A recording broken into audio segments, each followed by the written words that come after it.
A partir de agora, para o mundo inteiro, pela TV Meio, a emissora que mais cresce no país, começa mais uma edição semanal 43 do programa Pode Cá Liberados, hoje com Leila do Vôlei, uma entrevista exclusiva com o medalhista de prata nas Olimpíadas de Paris, de Sobradinho para o mundo, uma história linda a seguir.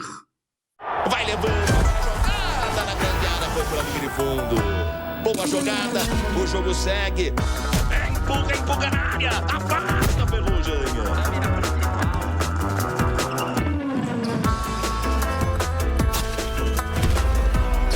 O armador faz a posse, abraçando o Raul. Aí, boa bola, linda bandeja de Sandoval. Superbet, todo mundo pode ser super. Abra sua conta e ganhe super bônus. Superbet, seja super. Pode Cá Liberados. Oferecimento Superbet, seja super.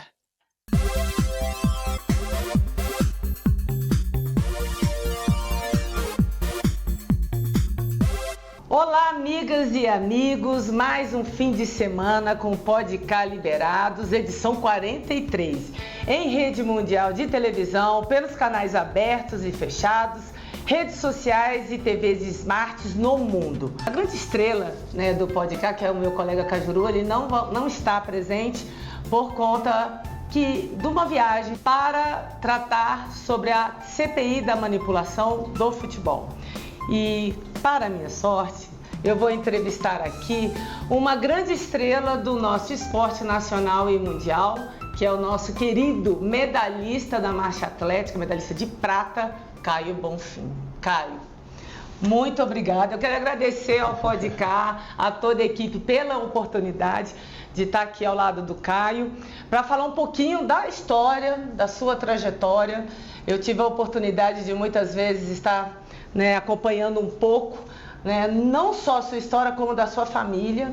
E eu queria que você falasse um pouquinho para todos nós aqui que acompanham o Pode Cá sobre a sua trajetória, porque você é de uma família de atletas. A sua mãe foi uma atleta da marcha atlética, que foi a Janete Bonfim, o seu pai, o técnico João Sena, e você cresceu nesse ambiente.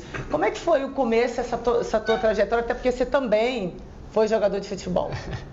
Primeiramente, é um prazer estar com vocês. Imagina. Obrigado pelo convite, poder falar da minha história, da marcha. Realmente, tudo começou com meus pais, meu pai, professor de educação física, apaixonado pelo atletismo, falou, a escola que eu der aula vai ter atletismo. E aí ele passa num concurso, da Fundação Educacional do Distrito Federal, em Sobradinho, Colégio Sobradinho. E aí ele monta uma turma de atletismo ali para os alunos dele. Nessa brincadeira saem duas atletas olímpicas, a Carmen de Oliveira Solange, foi para Atlanta e Barcelona. E nessa turma aí está minha mãe. E eles se apaixonam, casam, tudo legalmente. E eu sou fruto dessa paixão. E nasce a necessidade de montar um clube para que esses alunos pudessem competir, porque eles estavam começando a se destacar e não tinham onde eles competir. E eles fundaram um clube chamado CASO, Centro de Atletismo de Sobradinho, e eu cresci nessa vivência de ver meu pai sendo treinador e minha mãe ser atleta. E quando minha mãe veio da minha gravidez, ela era corredora de 10 mil metros.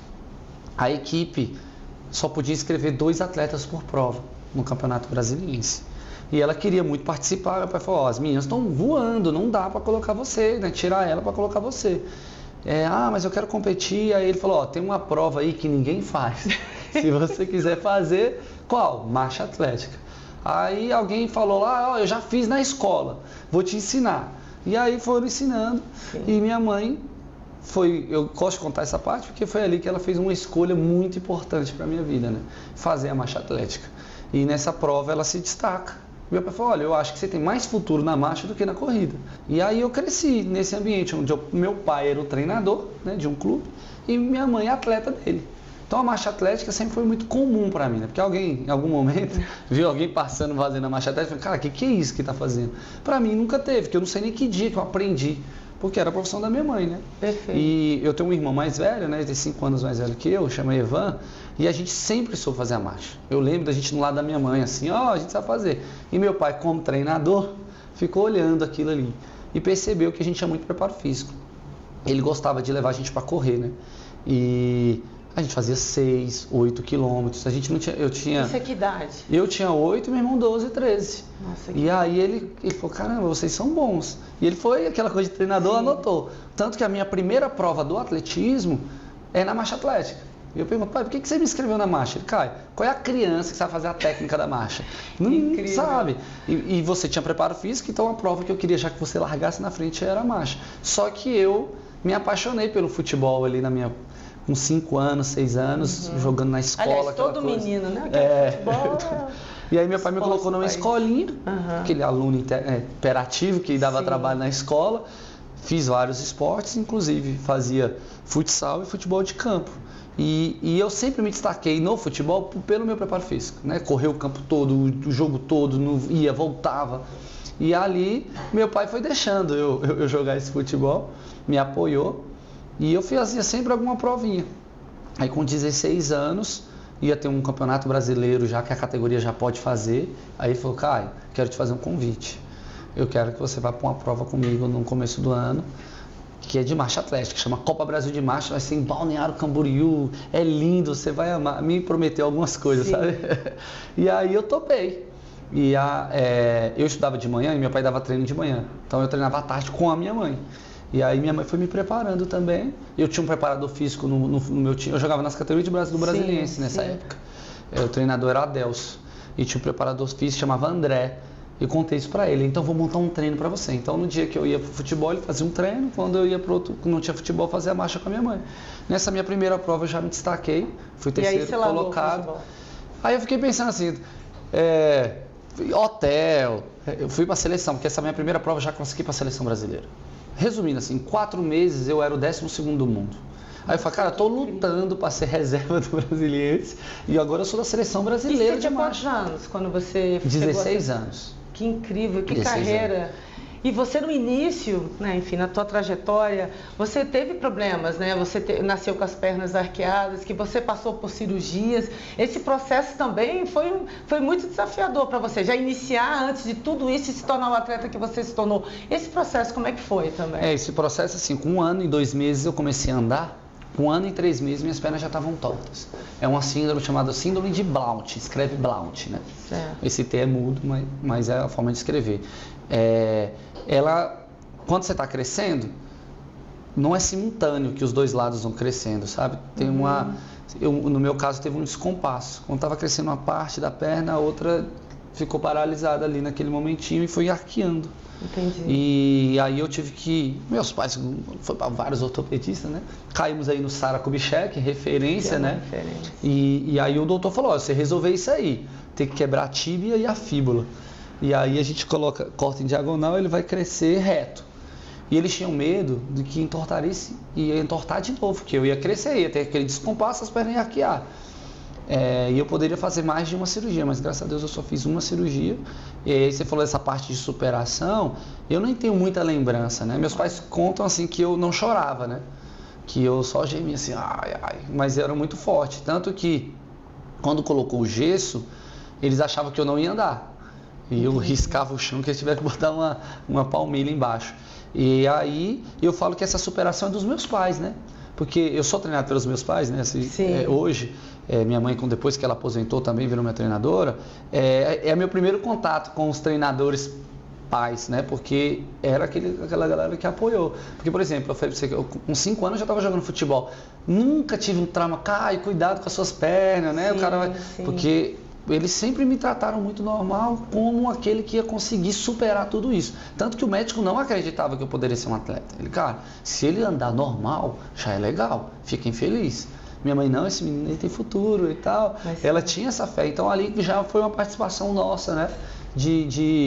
Desse time, né? Com esse trabalho dessa superação dessa síndrome, né? Pois é, no início do programa eu não tive a oportunidade, mas eu estava lendo o currículo aqui do Caio e é impressionante, né? Para que todos vocês saibam, o Caio é daqui de Brasília, é de Sobradinho, e o Caio, para quem conhece a história do Caio, ele é medalhista em mundiais, né, em 2017, 2023. é o primeiro medalhista olímpico da marcha dos 20 quilômetros, mas o Caio sempre ficou em Brasília, especificamente em Sobradinho, com todas as dificuldades. Assim, por que você, né, sabendo que não é um esporte tradicional no Brasil, a marcha atlética, sabendo de todas as dificuldades, se já é difícil o esporte para quem joga vôlei, para quem, né, está iniciando no vôlei, no futebol, em outras modalidades, a gente sabe que o atletismo não é fácil, mais ainda a marcha atlética. Por que você insistiu e continuou em Brasília treinando? Foi um conselho da minha mãe, porque essa carreira toda que ela teve, multicampeã brasileira, ela fazia parte de um clube de São Paulo. E ela falava, Caio, lá em São Paulo as pessoas não me reconhecem porque eu sou de Brasília, porque ela continuou treinando e representando São Paulo. E quando eu chego em Brasília, eles também não me reconhecem porque o meu clube é de São Paulo. Então, se você puder lutar um pouquinho e ficar em Brasília, vai valer a pena, porque aí você vai ter uma identidade junto com a cidade. E aí eles vão começar a ver a marcha e associar. E eu acho que é uma chance de você ter visibilidade, porque eu não tinha espaço. A marcha atlética já era invisível e, se representando outro estado, eu não tinha representatividade. E aí foi esse conselho que eu tive. E meu pai lutou muito, assim, né? Eu lembro que a Kathleen saiu de Brasília. E aí ele fez uma carta para o governador da época.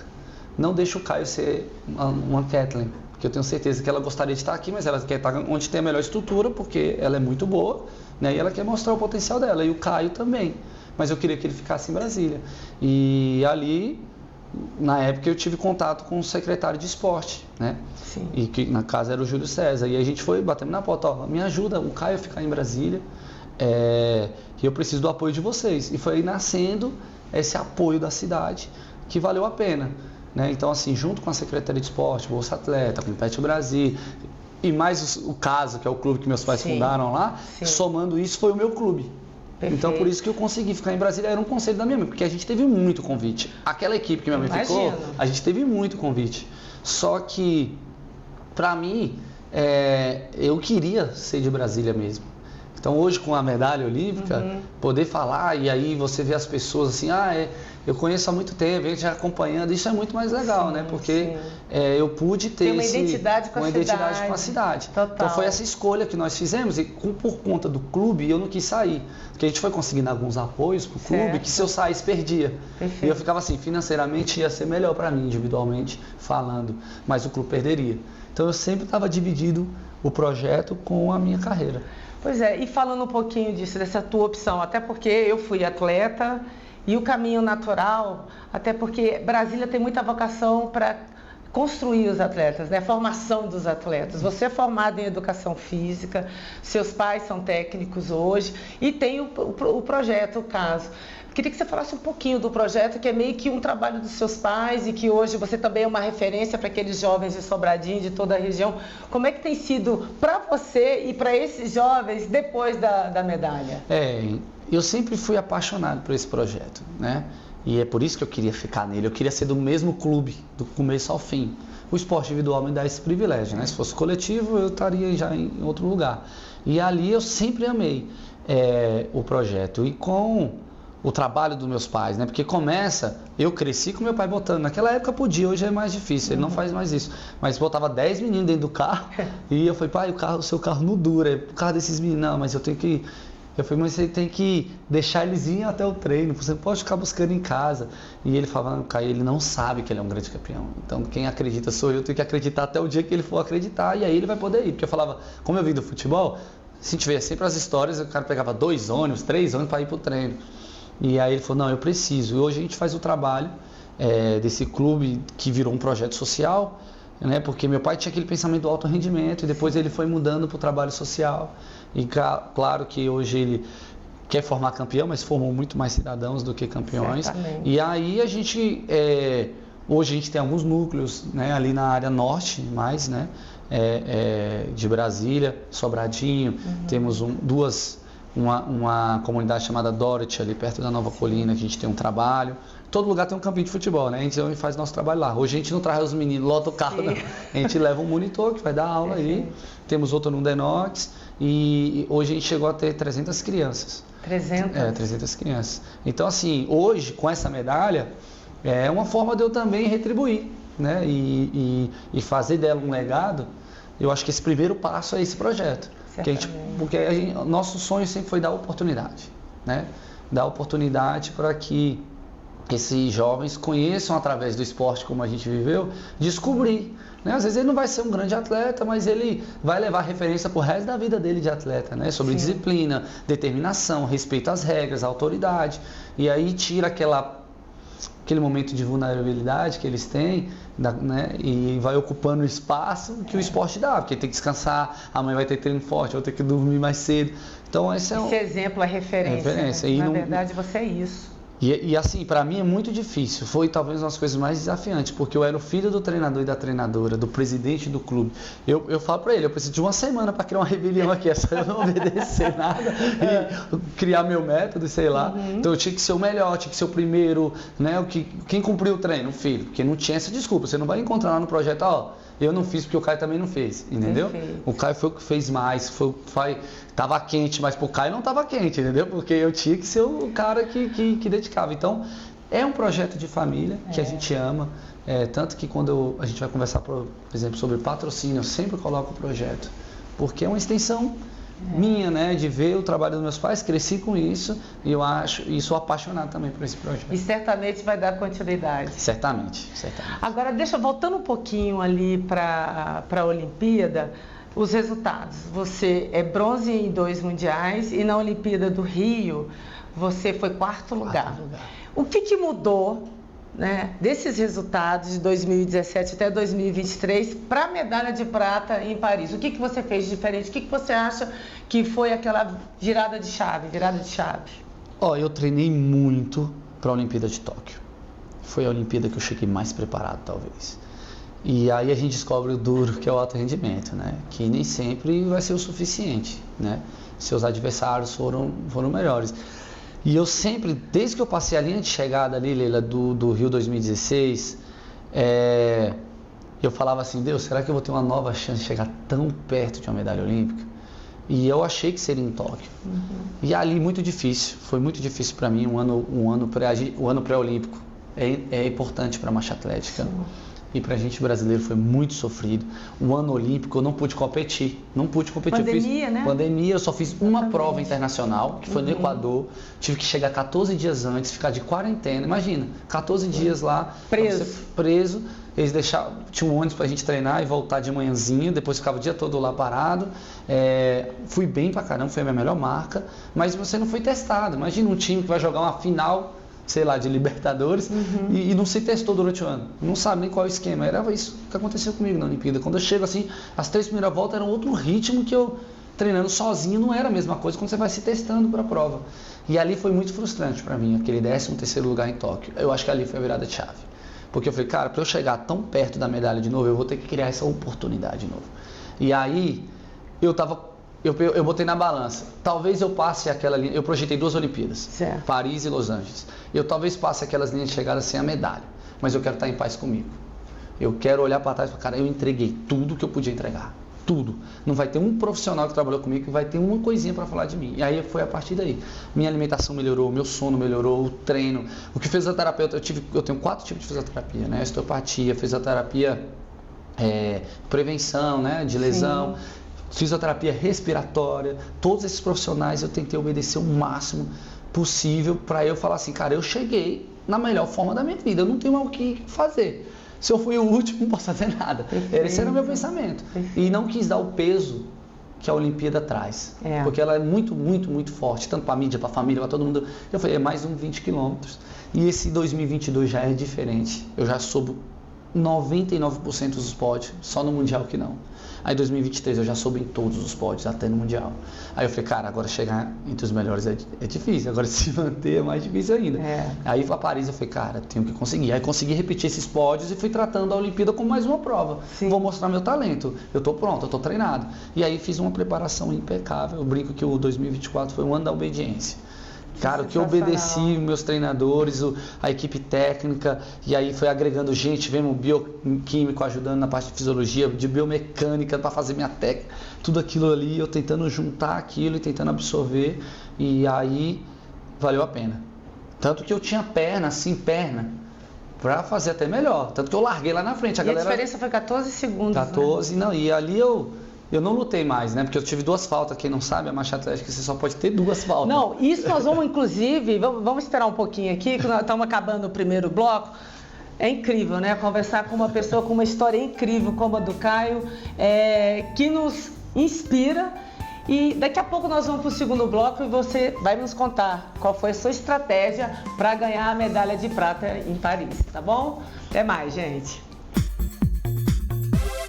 Vai levando a jogada na grande área, foi para a linha de fundo. Boa jogada, o jogo segue. Empurra na área, afasta a Ferrugem.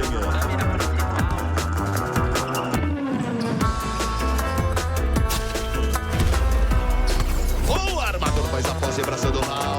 Aí, boa bola! Linda bandeja de Sandoval. Numa Superbet, todo mundo pode ser super. Abra sua conta e ganhe super bônus. Superbet, seja super. O que por 20 anos não passou de promessa, hoje é uma realidade no estado que dá certo. Uma saúde de qualidade e mais perto de todos os goianos. Goiás agora tem um atendimento regionalizado que virou exemplo para o Brasil. Aumento no número de consultas, queda nas filas de espera para cirurgias eletivas, 8 novos hospitais, incluindo a recém-inaugurada Unidade de Águas Lindas, 6 policlínicas e aumento recorde no número de transplantes de órgãos e tecidos. E se o presente já é uma realidade, o futuro é mais esperança, com a construção do Cora, o maior hospital público de combate ao câncer. Sabemos que ainda há muito a fazer, mas a verdade é que a saúde em Goiás avançou em 5 anos, o que antes só ficava na promessa. Governo de Goiás, o estado que dá certo e que tem o melhor governo do Brasil. Pode-Cá liberados. Oferecimento Superbet, seja super. Bom, pessoal, nós estamos voltando aqui para o segundo bloco e de imediato começamos essa penúltima parte do nosso Pode-Cá. E aí, vou passar a pergunta aqui para o Caio com relação à estratégia dele para conquistar a medalha de prata, porque como ele falou, ele recebeu 2 faltas, ele começou, tipo assim, já agressivo, né? Já na liderança, tomou 2 faltas, ficou pendurado até o final. Como é que você segurou toda essa tensão para chegar ali e encarar o pódio, assim, conquistar, né? Na verdade, o pódio. Então, ali eu saí rápido porque, na verdade, eu saio no ritmo normal de prova, né? Eu saio 4 minutos. Se você somar 4 vezes 20, dá 1h20. Sim. Eu fui prata com 1h19. Então, o resto da prova foi bem mais lento que aquela minha largada. É porque a galera saiu e eu sabia que eles iam sair mais lento. Porque a Olimpíada todo mundo saía assim, estudando, se sabe? observando. Eu, como estava na minha quarta, falei, eu não quero nada de estudar mais não, eu já estudei demais, vamos embora. E ali foi esse momento que eu fico ali na frente, depois eles vão comprando a ideia, a gente vai ficando mais rápido, e essa prova vai pegando essa emoção. Só que as 2 faltas só acontecem no quilômetro 17. São 20 quilômetros, faltava 3. Então não era... Eu tenho... Minha mãe é minha treinadora da parte técnica, então a pessoa, eu nem olho para árbitro. Ele pode me dar a falta que for, eu olho pra ela fala a verdade, é no cru ali. Caio, não tá legal isso, ajusta isso. Ela falou, Caio, tá lindo, pode ir. Tanto que pra minha mãe era pra eu ir pro ouro. Entendi. Vai pro ouro, você tá lindo a sua marcha. Mas árbitro, né, tem aquela análise. E eu nem acho que assim, injusto a minha falta. Eu acho injusto os outros não tomar também. Nós estamos na mesma velocidade, do mesmo jeito ali, se você vai olhar na câmera, tá tudo parecido. E ali, controlar essa tensão foi... Eu estava muito pronto para a prova, estava muito bem preparado. E ali no final eu fico só administrando. Coloco toda a energia para a parte técnica, para deixar ela o melhor possível, bonito. Passo pela minha mãe, ela tá linda, pode ir. E tentando, o italiano, ele é o campeão olímpico de Tóquio. Então não era qualquer um, era um cara muito bom e ele é muito veloz no final. E aí eu chamo o espanhol, que é o terceiro, vem comigo, porque é melhor a gente matar logo. Né, distanciar do italiano. Sobrando ali os 3, né? Vamos distanciar do italiano, porque na briga ali, o espanhol foi o 4º em Tóquio. Entendi. Ele não quer ser 4º de novo. Eu sei que ele vai dar a vida ali. Então, um puxando o outro. Vamos logo que a gente deixa o italiano, porque se na briga lá eles vão comigo, eu tenho que disputar alguma coisa, meu medo é ficar disputando e a arbitragem me dar alguma falta, né? Perfeito. E o equatoriano foi se indo, né? Hoje é teu dia de glória, eu falei pra ele. E aí ele abriu mesmo, assim, velocidade, e aí fica eu e o espanhol, vou controlando, o italiano vai ficando, aí eu fico tranquilo, fico só pensando na técnica e pensando na medalha. E não tomar essa última falta, né? Então, quando eu passo pelo final, tem um árbitro-chefe, que ele é só para te dar uma placa quando você toma as 3. Ele fica ali 150 metros antes da chegada. Só para te lembrar. Aí quando eu passo por ele, eu falo, agora eu sou prata. Porque até então eu só queria ser medalhista, né? Não queria abusar. Aí quando eu passo por ele, eu falo, agora esse espanhol não me passa mais não. Tanto que eu ganho por ele 2, 3 segundos só. Aí eu passo o espanhol e agora eu sou medalhista. Tanto que não dá para pensar. Porque geralmente você já sabe, de início você vai ser medalhista. Eu só penso nisso depois da linha de chegada, Eu fui administrando, foi esse pensamento. Agora, vamos lá. Eu lembro que quando eu ganhei as minhas 2 medalhas de bronze, eu tive um pensamento ali no pódio, lembrei de toda a trajetória. O que você pensou naquele momento que colocaram a medalha de prata no seu peito? Quais os pensamentos que vieram para o Caio naquele momento?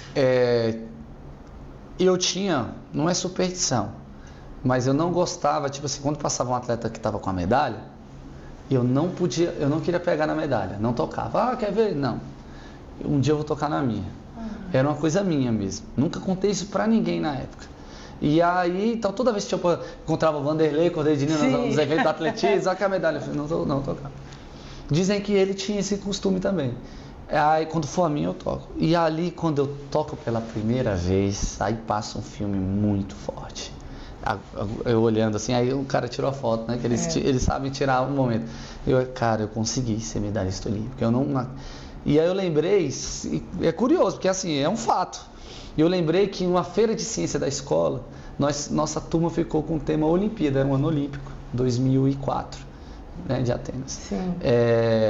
A gente ficou com o tema Olimpíada e a gente teve que fazer na feira de ciência, todo aquele negócio sobre Olimpíada, fazer os anéis olímpicos e tal. Eu lembro de pedir para o meu pai encontrar alguém que tinha tocha, para nosso stand ter uma tocha olímpica. E eu fiquei pensando, cara, se meus filhos foram fazer uma feira de ciência, eu tenho uma medalha olímpica para levar. Foi a primeira coisa que eu lembrei, não sei porquê.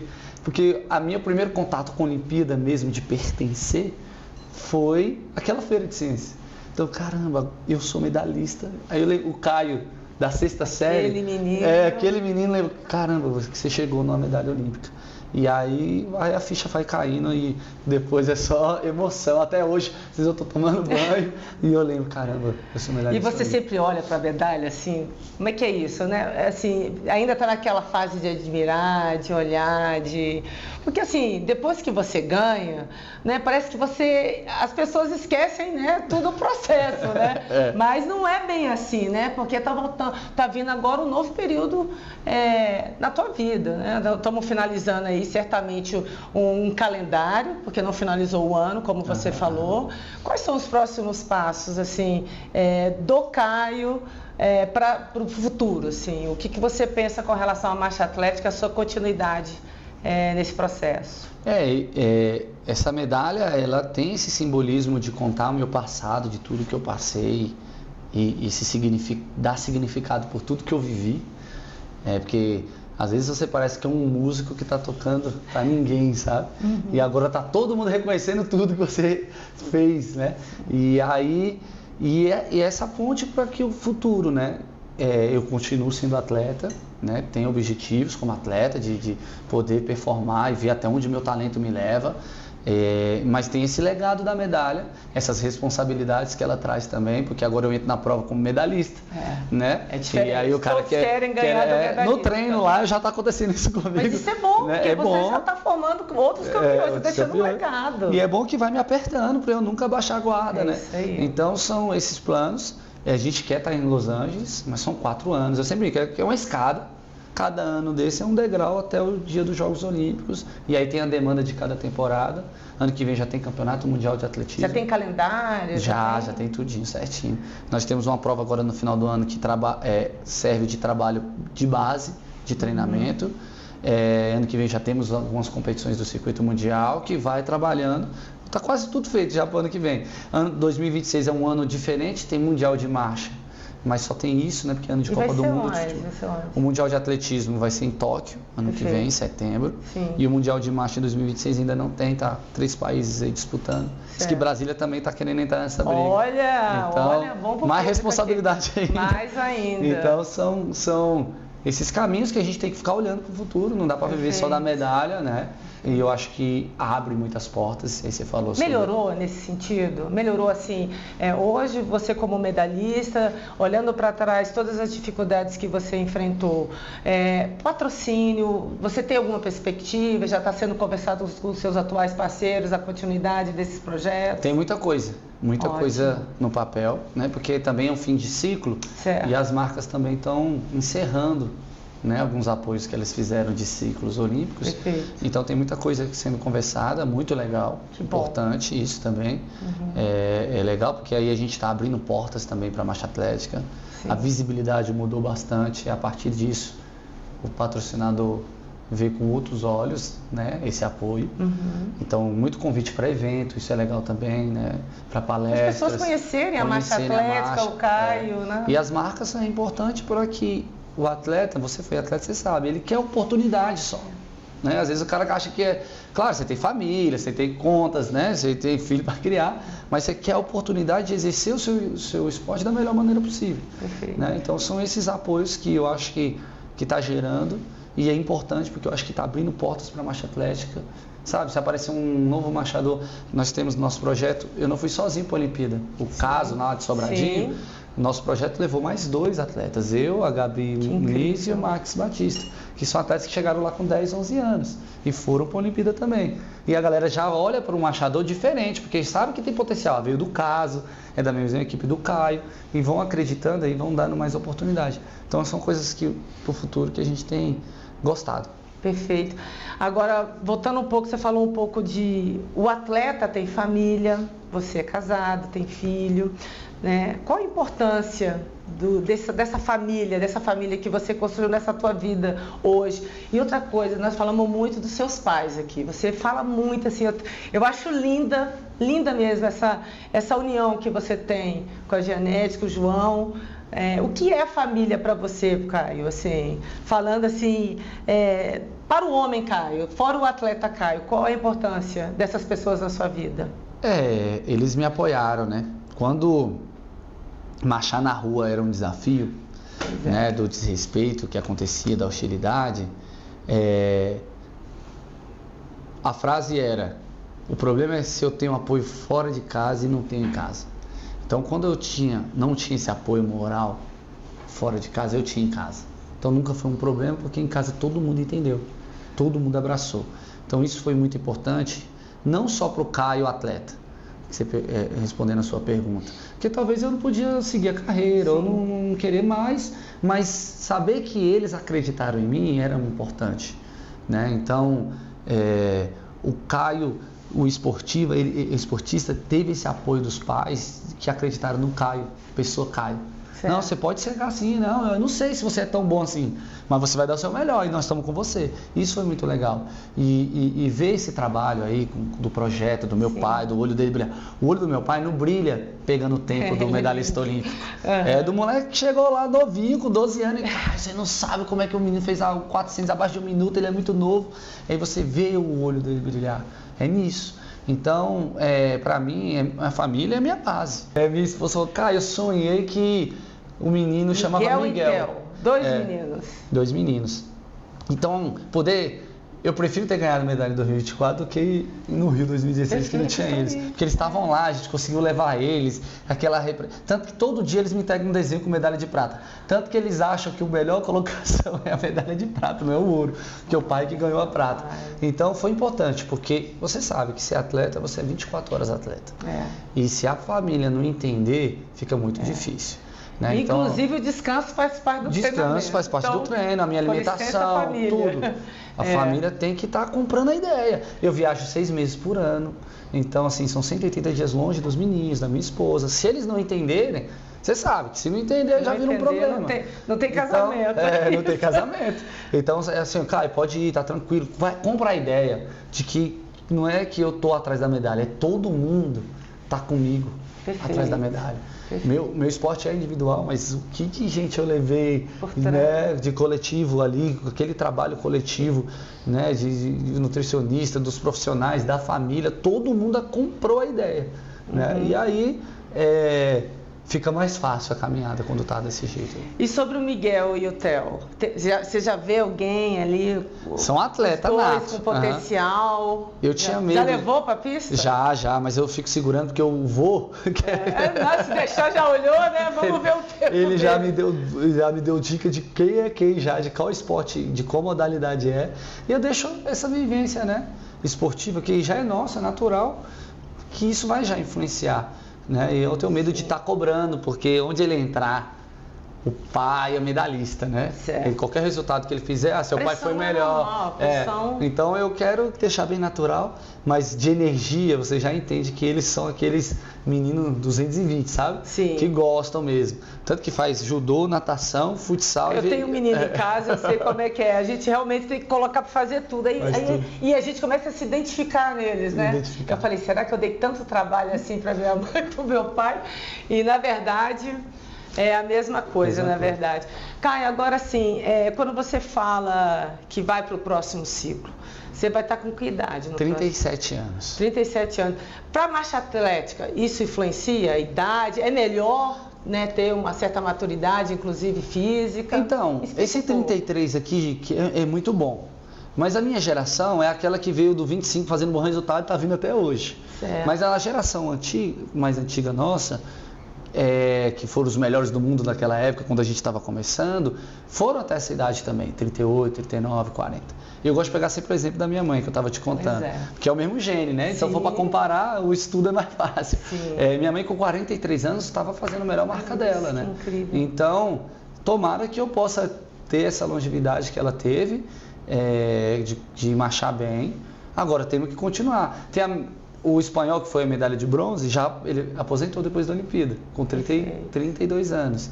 Então tem atleta que quer ir, tem atleta que não aguenta mais, ou o corpo não deixou, mas tem outros que vão para outros. A formação dele era direito, ciências políticas, ele queria ir para outra coisa. Então são essas coisas. Eu amo ser atleta. E eu me apaixonei por esse processo. Eu acho que o difícil vai ser depois. E agora você descobriu o caminho. Sim. Tantas transformações que você falou para nós aqui, tantas mudanças que você fez. Certamente você já está planejando o futuro e vai ser diferente. Gente, olha, sem brincadeira, assim, a palavra que define muito o Caio é resiliência. Impressionante. É uma pessoa que nunca desistiu dos seus sonhos, os resultados estão aí e eu não tenho a menor dúvida que vai pintar outra medalha em Los Angeles. Amém. E eu vou estar lá assistindo. Bom, agora nós vamos para o final do segundo bloco. Vai ser o menor intervalo da TV brasileira, como fala o meu amigo Cajuru. E nós vamos aqui falar um pouquinho mais sobre a trajetória do Caio e os planos para o futuro. Tá bom?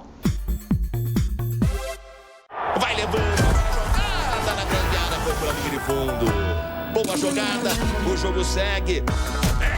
Empurra na área. Afasta a Ferrugem.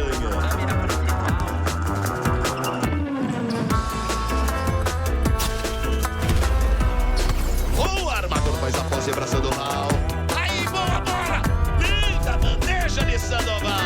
Com a Superbet, todo mundo pode ser super. Abra sua conta e ganhe super bônus. Superbet, seja super. Pode cá liberados. Oferecimento Superbet, seja super.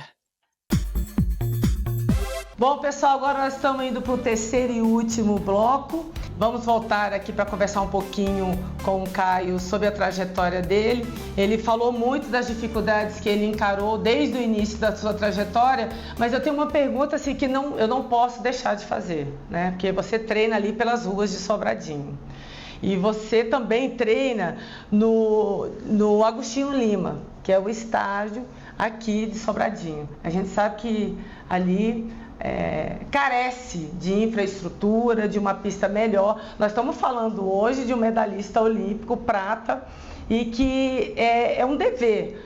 Não estou aqui falando que é um dever apenas do Estado, mas eu acho que você é um patrimônio para nós hoje do Distrito Federal de Brasília. Como é que é para você? O que você espera em termos de infraestrutura agora iniciando esse novo ciclo para Los Angeles em 2028? Porque é um desafio, né, Caio? Desafio. Não estou querendo te colocar em maus lençóis, não. Mas eu acho importante que você, como atleta, você fale um pouquinho, porque a gente sabe que não é Brasília, não é Sobradinho, não é Agostinho Lima, é o Brasil, de um modo geral, carece de infraestrutura esportiva. É um assunto complexo, né? Porque é de políticas públicas, né? Mas eu tenho que ser o mais sincero possível. Por exemplo, a pista nossa de atletismo, ela foi feita em 2010. Sim. Então temos aí 14 anos de pista.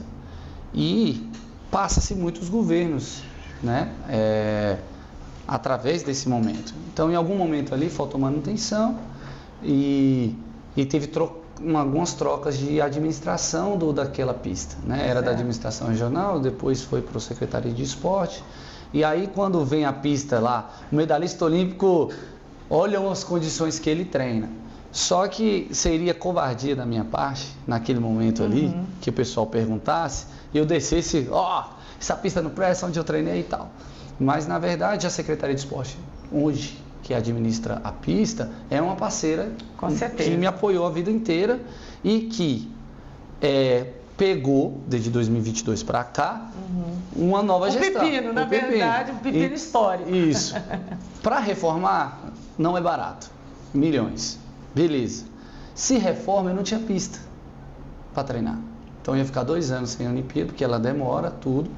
Então, ali foi um acordo também de que a gente podia treinar ali, né, nas condições que tinha, que era melhor que nada, e depois a gente ia poder ajustar algumas coisas. Né? Sempre foi prometido, Caio, a gente vai conseguir, mas se a gente conseguir agora, tem problema. Então, seria ali leviano assim da minha parte, chegar ali no final e falar, olha a condição. Então, eu acho que a discussão não é nem desse imediatismo. Eu falando agora como uma pessoa, né, que gosta do esporte. A discussão tinha que ser mais ampla nesse contexto de estrutura, para que não chegue nesse ponto, para a gente apontar o dedo, tanto da comunidade, né, quanto da parte que cuida disso, né? Porque aí 4 anos um governo fez, no outro entrou outro que não apoiava isso, a pista ficou lá, e a gente tinha que ter uma identidade tanto da fiscalização da população que vota, né? Quanto quem está ali, de não ter um sistema que, independente de quem vai entrar, quem gosta de jogar vôlei vai ter a quadra dele, quem pratica o basquete vai ter a quadra dele, quem vai fazer o atletismo vai ter a pista dele, e aí não ficar pingando, né? Esse foi o maior problema. Então, agora, levando para um lado de atleta, eu tinha 2 realidades. Ou eu me vitimava, poxa, a pista não está no ideal, eu não consigo, está maçando aqui na minha perna o tempo todo para fazer a volta. Ou eu faço acontecer com o que eu tenho. Né? E a maior prova é que eu consegui a medalha com ela. Ainda bem que você optou pela primeira e teve força, amigo. Então hoje a gente pode fazer essa discussão legal, né? De poder falar, e aí, como é que vai ser? Esse estádio vai ficar desse jeito? Não. E aí teve uma resposta imediata, assim que eu pousei, Caio, a gente lembra que a gente falou e tal, já tem um edital tanto para o campo de futebol quanto para a pista, né, para a melhoria do estádio. Agora nesse exato momento eles estão ajeitando o estádio para a reforma, né, pintando, deixando tudo legal. Então isso aí já é uma vitória que eu acho muito legal da medalha, né, porque não é por causa de mim, né, porque para o fundista que faz muita distância, qualquer lugar dá pra gente acertar algumas coisas, mas o nosso projeto tem muito velocista que usa sapatilha, que precisa usar prego na sapatilha, que tem que fazer o tiro dele, com a pista daquele jeito era pior. Então isso aí vai ser benéfico para Brasília. É o único estádio olímpico daqui da região, né? É um estádio olímpico, então é importante, porque cada vez está mais raro por causa das arenas, né? Então essas condições, elas são complexas, porque essa discussão tem que ser uma coisa mais ampla ainda, né?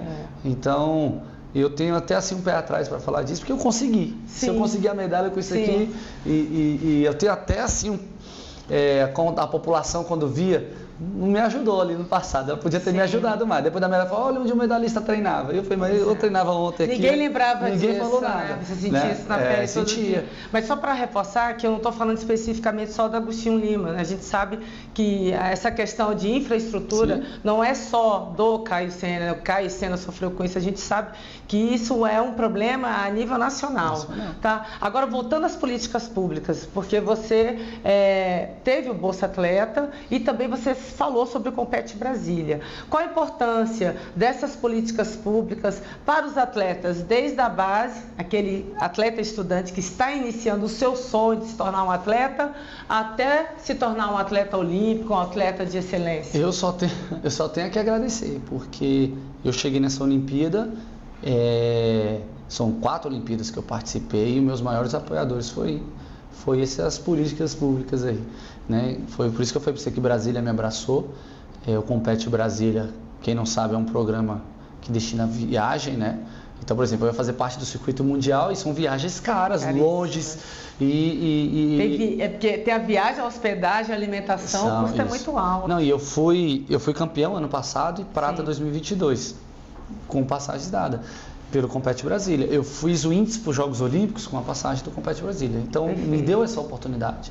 Bolsa Atleta de Brasília é uma das melhores do Brasil. Né? Então, é muito legal a gente poder falar disso. Né? Nossa. Claro, eu tive o apoio, a Caixa sempre foi uma apoiadora nossa, do atletismo brasileiro, do nosso projeto. E eu não estou falando assim, é porque o Caio é medalhista em Mundial, já ganhou medalha em Jogos Pan-Americanos, é mais fácil ele pedir. No nosso projeto, do caso, muitas daquelas crianças e adolescentes que estão no alto rendimento já ganharam passagem com apoio. Então, são coisas que me levaram assim para essas carreiras, assim, de carreira, foi a Bolsa Atleta, Compete, aí tem a Bolsa Atleta do Governo Federal, né, tem esses apoios governamentais que foram fundamentais para mim. E sim, não é demagogia não. Se você olhar aí, você vai achar. Sim. Se você olhar, você vai achar que foi... eu sou das Forças Armadas também, foi outra que me chamou para me dar um apoio, para me dar estrutura, lugar para treinar, né? Então foram esses pilares, né? Ministério do Esporte, e Governo de Brasília.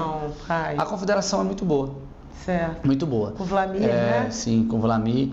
Tem alguns programas lá dentro. Certo. Né? Eles têm um que chama... Falando da Confederação de Atletismo, viu, pessoal? Desculpa. Isso. Cara, para chegar na medalha olímpica tem que estar todo mundo ajudando. Eu sei que talvez chegou alguém que não conseguiu a medalha sem esse apoio. Mas eu não posso falar de Paris 2024 sem ter o apoio do Comitê Olímpico Brasileiro e da Confederação Brasileira de Atletismo, Ministério do Esporte e o Governo do Distrito Federal e a Caixa. São esses 5 pilares, né, junto com as Forças Armadas, onde me deu toda essa estrutura. Né? Na verdade, são esses 6 pilares que me levaram até os Jogos Olímpicos, atrás dessa medalha. Perfeito. Você falou que você ouviu muitas piadinhas na rua quando você treinava, né? E tem uma frase que você fala que tá até aqui, ó, não é brincadeira de rebolar, que a marcha atlética não é uma brincadeira de rebolar. Você pode falar um pouquinho pra gente o que foi o impacto disso tudo na tua vida, essas brincadeiras? Isso de alguma forma te afetou emocionalmente? Então, para contar... Porque eu sinto que você às vezes fala assim com uma tristeza, né, cara? Claro que foi superada, né? Mas... sim. Sabe qual é o problema, né? É você estar lá segunda-feira, na planilha, tá 22 quilômetros. Você tá no quilômetro 15 do sol de Brasília, lutando contra você mesmo e passa um carro te xingando. Aí você tem que lidar ainda com o cara, sabe? Com a pessoa, sabe? Quando não é jogando o carro e tal. Qual é o problema? Jogaram o carro? Já, você pula pro meio-fio, vai pra casa, vai trabalhar. Então são essas frases, eu só conto essas partes, são as que dá pra contar. O maior problema foi o seguinte, eu cresci com minha mãe contando, imagina a machadora na década de 90 com um shortinho fazendo machadora na rua. Com 10 anos, meu pai me chamou para fazer uma prova e a gente foi treinar. E nesse dia eu fui muito xingado. Com 10 anos, você nem entende o que está acontecendo. Uma criança. Eu só lembro dele, vamos treinar? Não quero mais. Pai, agora que só quero jogar futebol. Quando com 16 anos que eu chego em casa e falo, pai, mãe, eu quero virar um machador. Gostei, quero trocar o futebol para marcha atlética. Naquele dia, era a escolha que eu fiz, porque quando eu sentei comigo mesmo ali para analisar ser jogador, lembra que eu falei para você, tô lutando para ser reserva do Brasiliense? E eu falei, cara, mas tem um xingamento, você tá pronto? Eu falei, tô pronto. Então aquele dia que eu topei fazer a marcha foi o dia que eu topei ser xingado e não ser problema. Então você talvez, eu sempre treinei, até o Rio 2016 foram 9 anos de carreira. Não teve um dia, não estou mentindo, não teve um dia que eu não fui xingado, não teve um dia. E era legal porque alguém vai treinar junto com a gente, aí eu via, né? E via. E eu nunca respondi, porque minha mãe é da outra filosofia, ela já xingava o cara de volta. Ela é ótima. Ela não foi criação dela isso, foi porque aquele dia eu escolhi, onde eu estou indo. E até eu conversava com meu pai, falei, pai, como é que a gente muda isso? Aí ele contou uma história curiosa, que você vai se identificar porque você jogou vôlei, né? Ele falou, cara, a geração de prata, antes era a mesma coisa. Eu ia dar aula no colégio, nenhum menino queria fazer vôlei porque sofria esse mesmo preconceito. Quando aquela garotada ganha aquela medalha de prata, e eu não sei nem onde dar aula de vôlei, eu tive que dar mais bimestres de vôlei porque quebrou isso aí. O brasileiro gosta de resultado. E não é resultadinho não é porque é um brasileiro, você tem que ter uma medalha olímpica. E é tão legal que quando eu ganho a prata, falei, pai, chegou a nossa geração de prata. Porque aí depois vem a geração de ouro, depois vem vocês destruindo tudo, e a geração masculina e feminina ganhando ouros aí, olímpico também. Espero poder lá na frente falar que a marcha atlética teve uma medalhista de ouro, né?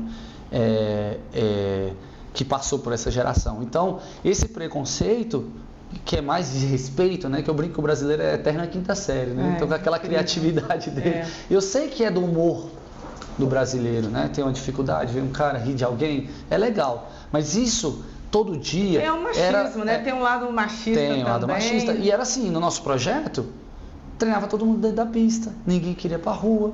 No dia que era ir pra rua, a gente falava que era teste de fogo. Então, quantas pessoas boas estavam ficando pelo caminho pelo preconceito do cara que não entende que é um outro esporte. Que a medalha de prata da marcha vale a mesma medalha de prata de qualquer outra prova, né? Perfeito. Então, esse preconceito... Depois do Rio, em Brasília, porque na entrevista na Zona Mista do Rio de Janeiro, quando acaba a Olimpíada, eu falo isso. Eu lembro. Não tem um dia que eu não fui xingado nesses 9 anos. Eu estava falando de Sobradinho e estava falando de Brasília, que é Parque da Cidade e Sobradinho, um dos lugares que eu treino. Depois não. Eu brinco até que eu sempre falo isso, alguém já deve ter ouvido isso. O som da buzina mudou depois do Rio 2016. Porque era um pé e um palavrão, sabe?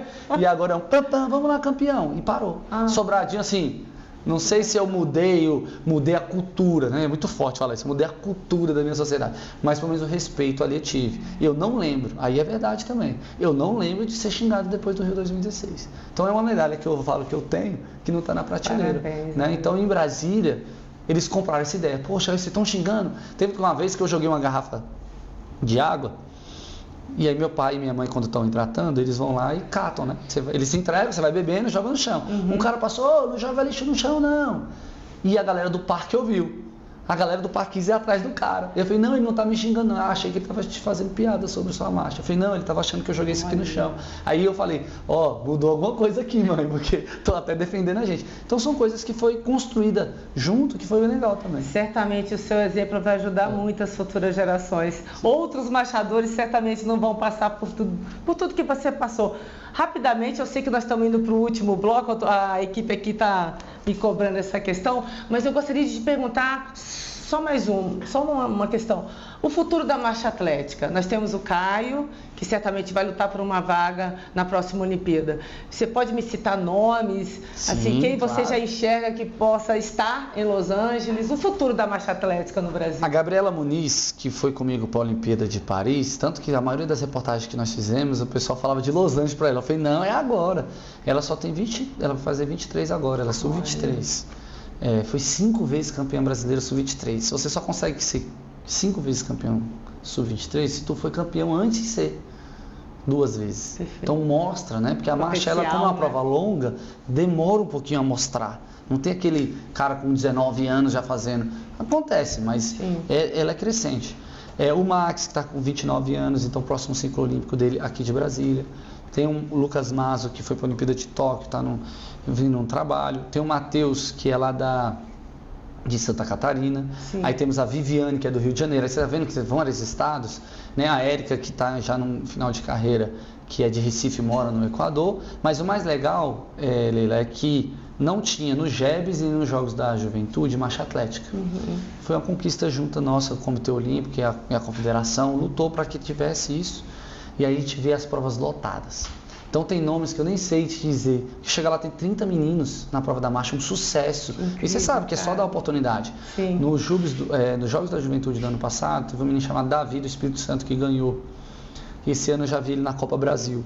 E aí ele foi campeão também. Aí você já vê que ele é diferente. Perfeito. Então é legal porque não é só do que chegou no Caio. Tem outras pessoas que estão ali e tá tendo essa... Porque se não tiver o treinador, você sabe disso, se não tiver aquele louco treinador que quer trabalhar com isso, apaixonado, e você está vendo que tem isso, não é só o atleta. Está vendo esses treinadores que querem trabalhar com a marcha. Então eu acho que lá na frente a gente vai ter bons frutos. Caio, mas eu vou falar para você, certamente você tem sido um espelho para esses jovens aí, para esses nomes que você está falando. O bom é saber que a disputa pelas vagas na próxima Olimpíadas, elas serão acirradas. Bom, agora nós vamos direto, né, para o nosso último quadro, Defina em uma palavra.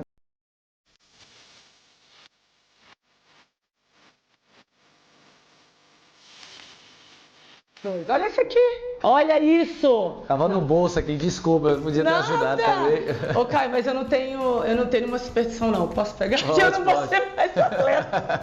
Parabéns, olha isso, gente. Não, agora eu também incrível. posso pegar, não tem problema nenhum, não. Ela é incrível, gente. Olha ela que é bonita medalha mesmo. linda, cara. Não é porque eu ganhei de prata não, mas eu achei a mais bonita. Dessa edição, esse ferro com a prata combinou mais. Gente, sensacional, ó.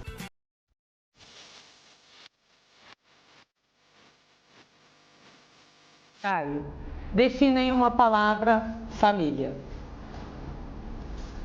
Base. Sobradinho. Cantinho. Atletismo. Oportunidade. E a marcha atlética? Amor. Amor, né? Amor. Bom, superação. Vamos colocar superação e resiliência, porque para mim, essas são suas marcas. Definir elas em uma palavra? É. Característica. Você se define como o cara da superação e da resiliência. Quando vai pegando a minha história e vai vendo o que vai passando, que a resiliência é uma palavra que vem da química, né? Sim. Ele muda de estado, você muda de estado, ele sempre volta pro normal. Então tá ali, tá difícil o ambiente, tanto que meu pai gosta quando a prova vai ser hostil, que ela sabe que o Caio vai crescer, né? E eu acredito que essa resiliência é verdadeira, né? Então é uma característica. Perfeito. Medalha, a sua medalha de prata, o que ela significa? Defina ela em uma palavra. Realização. Ai, que incrível.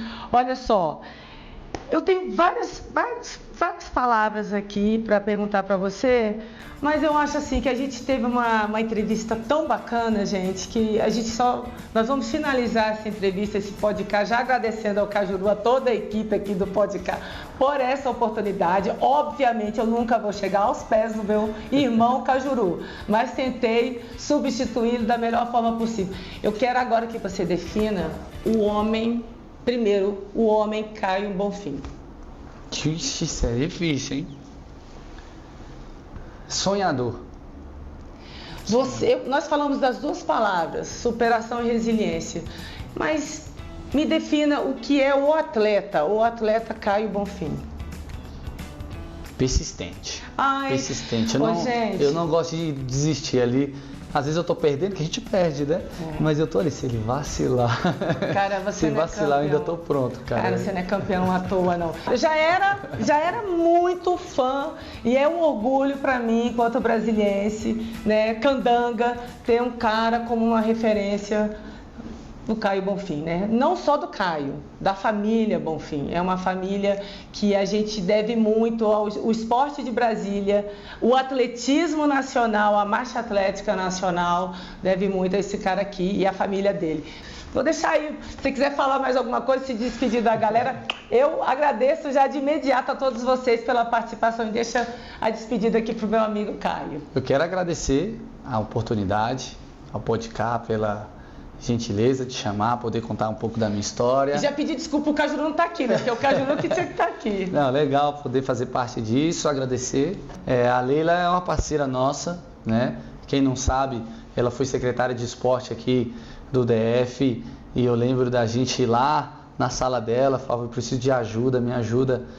quando eu fui quarto na Olimpíada, lembra? E você, E eu quando falei, me você ajuda. ganhou, cara, eu fiquei louca atrás do Caio na Vila Olímpica, mas, cara, eu fiquei muito feliz, Caio, muito feliz, Foi. parabéns. É legal, porque a gente poder contar a história com quem construiu. E aí eu lembro que em 2017 eu vou e ganhei a medalha no Mundial, que foi muito legal, com todo aquele apoio, ajuda sua. Você acreditou em mim mesmo, confiou, isso é bacana. É uma parceira nossa, né, do nosso projeto. Foi um prazer estar aqui com vocês. Muito obrigado, de coração mesmo. Que a gente possa falar sobre o esporte, debater, construir, é sobre isso. Eu acho que aqui a gente pode falar de vários temas que às vezes é delicado, mas a gente conseguiu falar com muito humor também. Então, obrigado por essa oportunidade de a gente poder também dar visibilidade à marcha atlética e voz. Você é a marcha atlética. Beijo, galera. Até a próxima.